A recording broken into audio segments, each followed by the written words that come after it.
Stop poking the nose. I'm picking her nose and feeding it to her. What are you doing? Why not? Hey everybody, it's me, Super Paul Games. Welcome to a brand new Let's Play.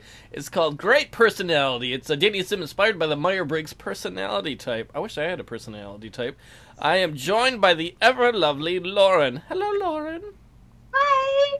Are you That's ready? really high. Well, you are a female, so you tend to have a more high-pitched voice. I'd hope it was I'm higher a pitched food. than I'm that. doing. See, that's a lot of pitch. Are you ready to play the game? Yeah, sure. Alright. Let's start the game. How could play? It's an interactive dating sim inspired by the Myers-Briggs personality types. This is the first in a series of 4 interactive games where players explore the bullshit. Let's go! Yeah, this is the opening where we get excited. Ali! Lily! Connor! Francesca, come back here. That's really great. Mikey! Amelia. She got big old hips, childbirthing hips. Greta. Greta's face scares me. And Lucas. Okay.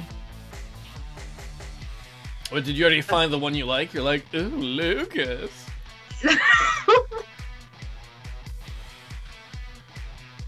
That was the game. Did you enjoy it? That I was had a the lot game. of fun. Wow, it's so good.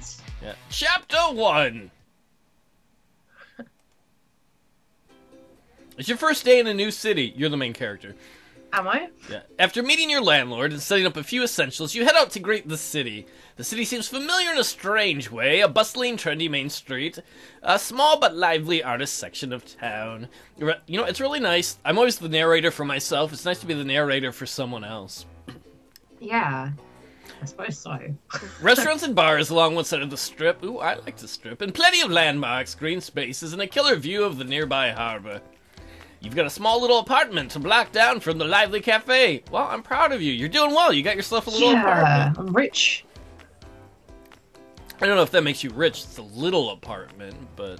Well, still. From a lively cafe that you've heard great things about. This place has a reputation for being filled with intriguing nooks and crannies. Hey, it's English! What? Nooks and crannies. English phrase. Right. No. I think Americans use it too.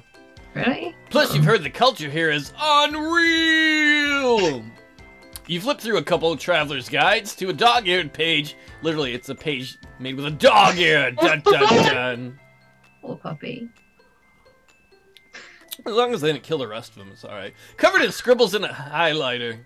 The perfect place to fall in love. Love. I can read. Sounds good to you. Oh, sorry. Sounds good.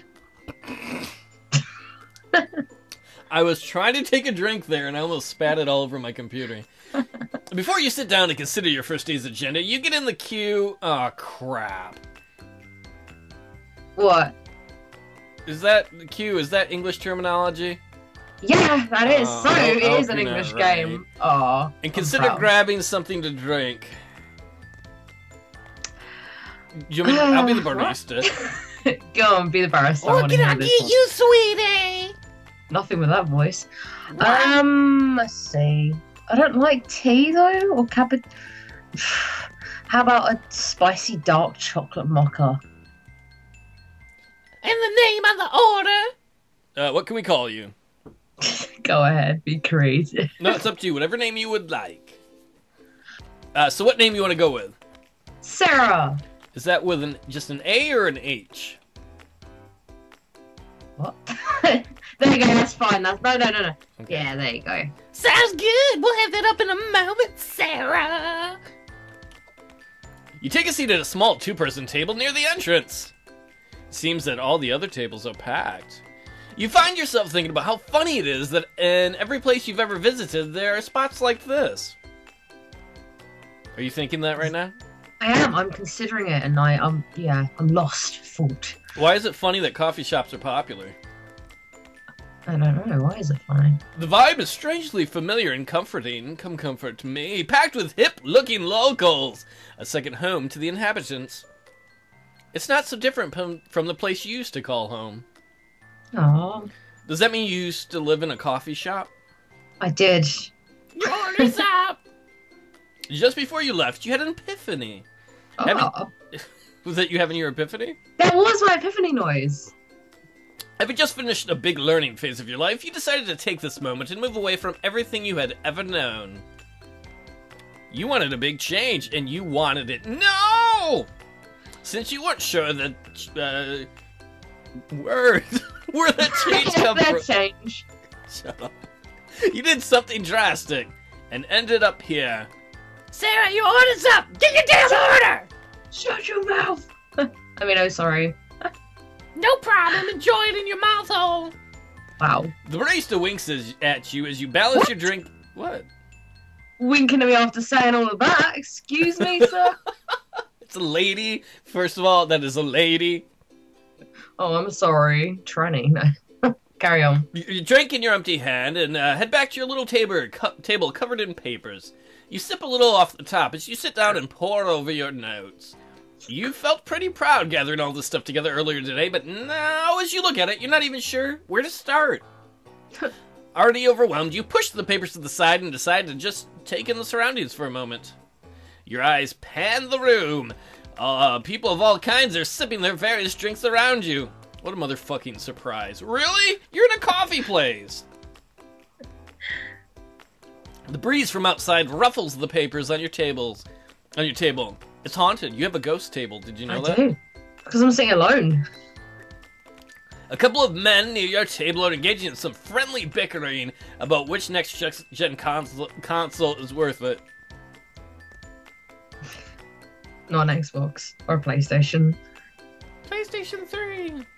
So, I'm just not even next-gen anymore. I'm like, Atari 2600!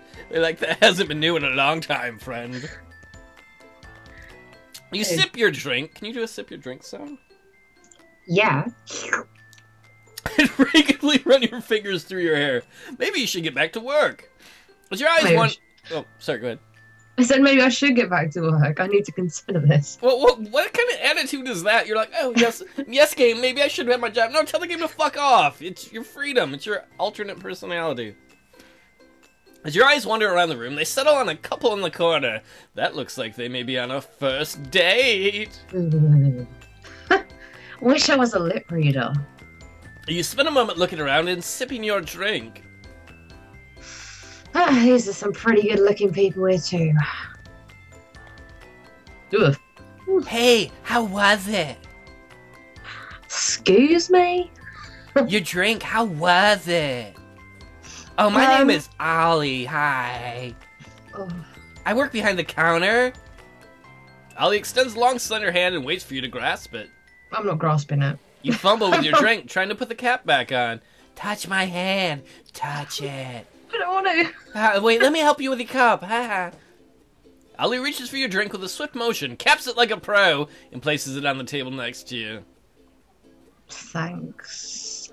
You introduce yourself. Hi, I'm Sarah. And extend your now drink-free hand to Ollie, who shakes it jovially. I thought I knew everyone that came into this cafe. I came into the cafe this morning. Oh, but you're a new face. I can't tell if you're gay or straight. Is that obvious? You nervously start straightening the piles of paper on the table. I can spot him a mile away. Ollie leans a little, as if to let you in on a secret. Get away from my face. When you spend as much time at this cafe as I do, a new face is a welcome surprise. Where you from?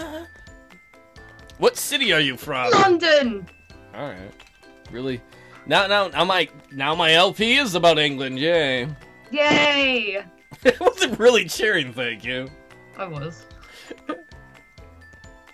I just came from London. Oh yeah? I have a brother that lives in London. He got a job there after college and he raves about it. I grew up about 15 miles south of here. I have a place just around the corner. Got it up a couple years back and I adore it. Don't you love hearing her life story? Yeah, it's gonna be another life story, isn't it? I've been here ever since I got out of school. Like in the coffee shop, literally?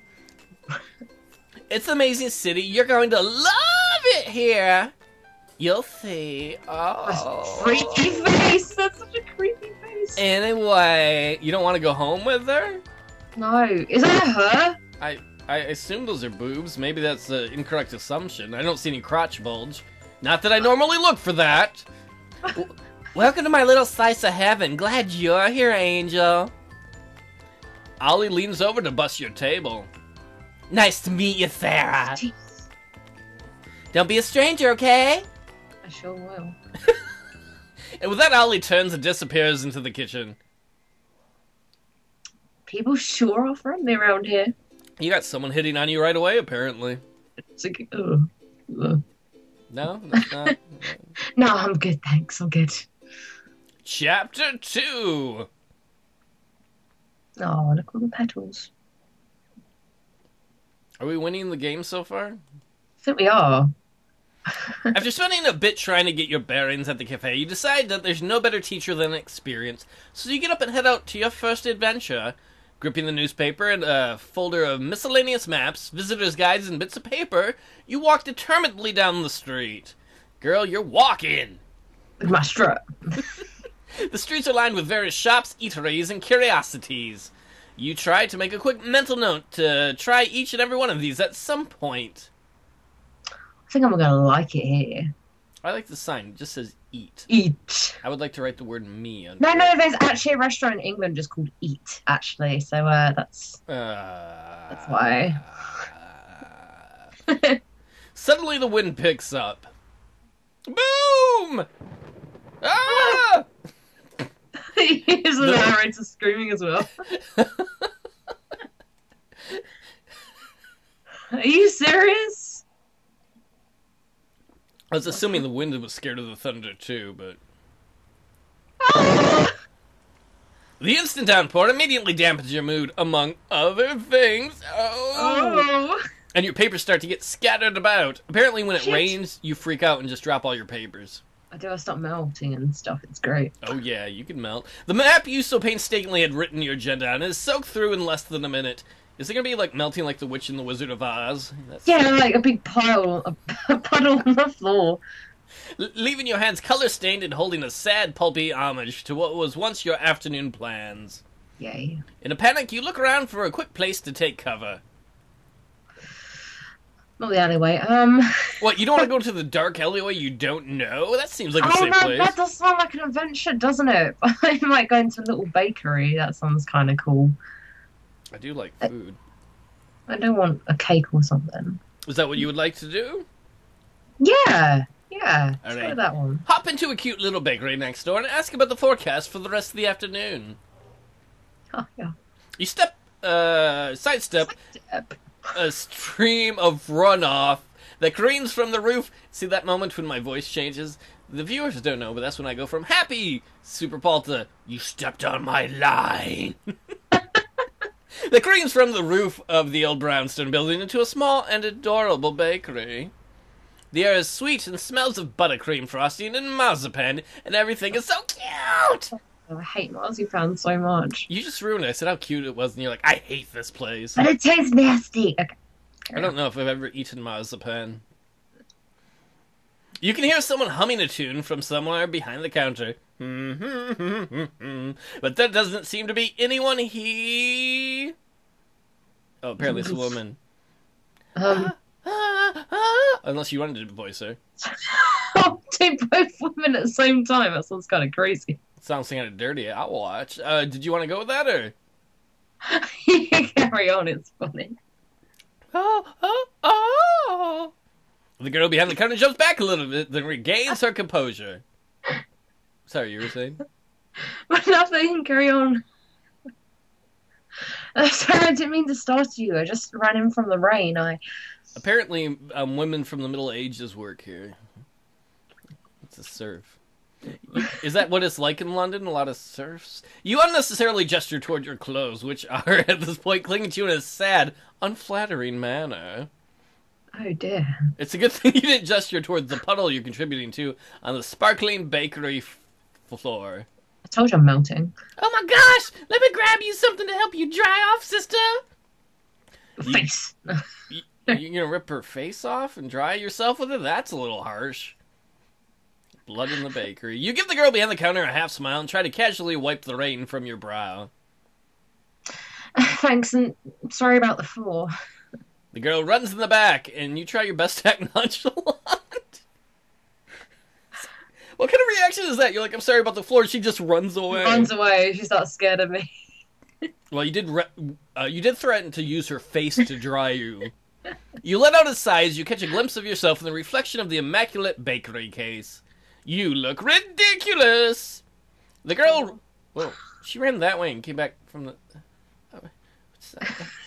The girl runs over to you from the back room with a kitchen towel and hastily reaches out, hesitates, then gently places it on the counter. She doesn't want to touch you. Oh, thanks a lot. The bakery towel is scratchy and starched beyond recognition. It's more like a large saltine than a cloth. Don't eat it. It smells of flour. Oh! You stopped wiping the rain away from your face and look up at her. Oh my gosh, I'm so sorry. You look quizzically at her. Your face feels stiff and tight. Does that mean you got, like, starch all over your face? And I think so. I think it's, like, just completely white on my face now. Oh, like normal? Oh, yeah. Oh my god. And by that I mean because she's white. Don't take that a different way, viewers. Oh my gosh, let me, oh my, I'm sorry. You glance back into the bakery case and notice your face, and the left side of your head is covered with a whitish, floury paste. Ah. It's so sticky. Great. Instead of like the Phantom of the Opera, now you're the Phantom of the bakery. She stares at you and helplessly looks around the room. Hey, it's okay. At least I'm drawing off. Whoa! Whoa! And with that, Crotch Bulge McGee enters the room. The door swings open and a tall, slender man steps in. Hey, Francisca. Oh, sorry, you're with a customer. I'll take a look around for a second. Oh, that's her, right? Yeah, huh? Hi, Mikey, hold on a second. Mikey folds up his umbrella and places it by the doorway. He's doing a bad job of pretending to ignore the stuff covering half your face. Francisca breaks from her panic spell and grabs you a fresh towel. Why didn't she do that in the beginning? 'Cause she's stupid. You eagerly try to clean yourself off and step back. Thanks. I'll be okay, don't worry about me. Francisca turns to Mikey, obviously flustered. Oh. Hey, Mikey, it's been quite a day. Yeah, I bet. Mikey shoots a stealthy glance your way and continues his conversation. Hey, I need your help. You turn and look into the bakery cases lined with dozens of sweets and pretend to consider each one carefully. Sorry, I'm thinking about baked goods now. What do you think's in there? Cupcakes. Oh, cupcakes. Oh, and they're right there. Derp. Yeah, cupcakes and brownies and hot cross buns. Do they actually make hot cross buns? I've never had them. Yeah, they're amazing. What's on them? It's just kind of a bun, but it's got like kind of cross in the middle with There's white. not like even frosting or anything? No. Can they not afford Unless... frosting in England? No, we can't, Paul. Not at all. We even eat with our hands. We can't even afford cutlery. It's tragic, really. You Do you want to go on? You threw me off by that. You make me laugh. You know what the great thing is? I have a lot of British viewers. Most of them will smile at that, and I'm sure there'll be one person who'll be like, "It's not like the war anymore." That might be. It is, viewer. It is like the war. You're not ready to head back outside just yet, but you feel a little weird just standing there watching Crotch Bulge and Francisca. Look, she's looking at his bulge. I just realized that. She's not even hiding it. He's looking at you. This is the love triangle. He's looking at you, and she's just looking at the bulge. I was out on my run and thought you'd have some downtime to talk about the Nicollet Avenue Indie Shops Fair coming up. You listen as Mikey explains everything. He's been appointed to facilitate a district-wide event next month that celebrates the up-and-coming shops, the little guys, and the one-off places in this area. It sounds like this is something he's been into for a while. I like to get into things, you know?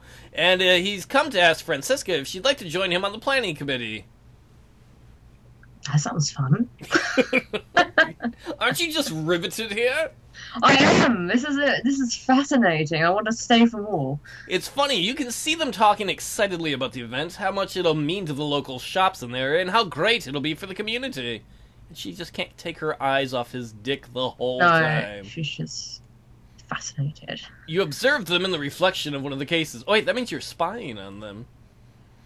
Creepy. Mikey's words paint a grandiose, sunny picture of the avenue. Shop doors open, local bands playing, food trucks, street performers, and plenty of chances to come in and sample the wares of Nicollet Avenue's finest establishments. He talks of contest games, and as he continues, you find yourself nodding in agreement as he continues his story. This is so interesting. I love it. Even you find yourself sucked in by his vision of what this could be. He certainly has a way with words. Whoa. Whoa. He reaches out and put his hand on Francesca's shoulder. He kind of came crotch first. He's gathered the support of half the neighborhood. He's just looking for a few incredible people to get behind him.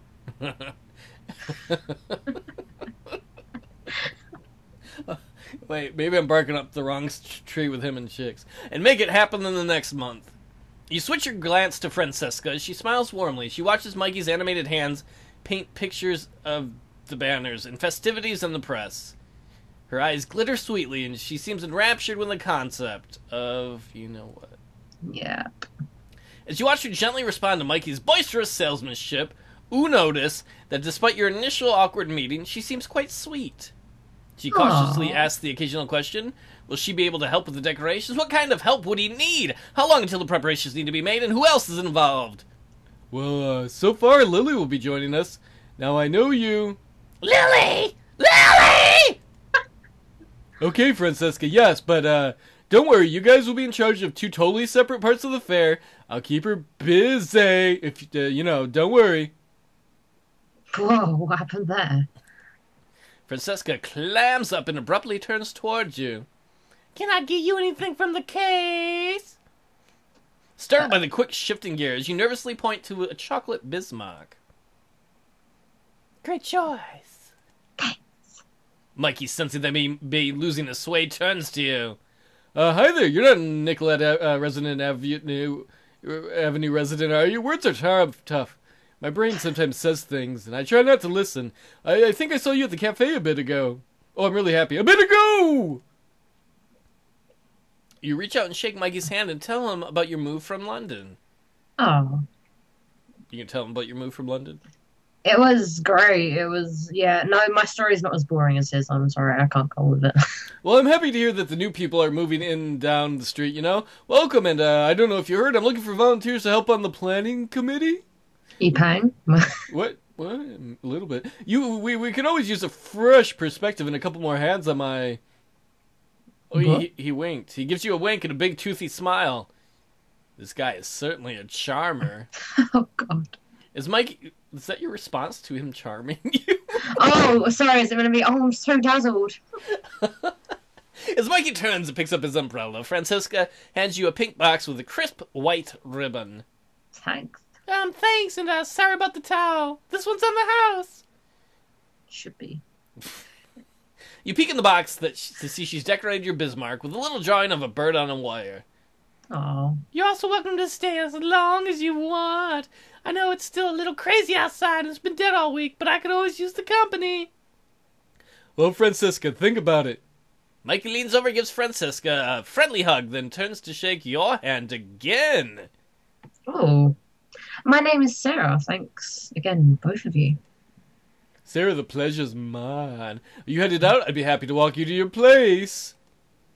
Smith forward on ya. He points to his umbrella. It's just a formality, really. I mean, I usually run in all types of weather. But since I was in the neighborhood, I brought it. You never know when you'll need one, right? So he's been jogging with an umbrella. Oh, okay. Most likely. You know what? I think this is where we're going to end this episode. Thank you, Lauren, for joining me. Next time, we're going to make the big decision. Well, Sarah's going to make the big decision. If she's going to go with Mikey or stay with Francesca. Dun, dun, dun. Thanks for watching.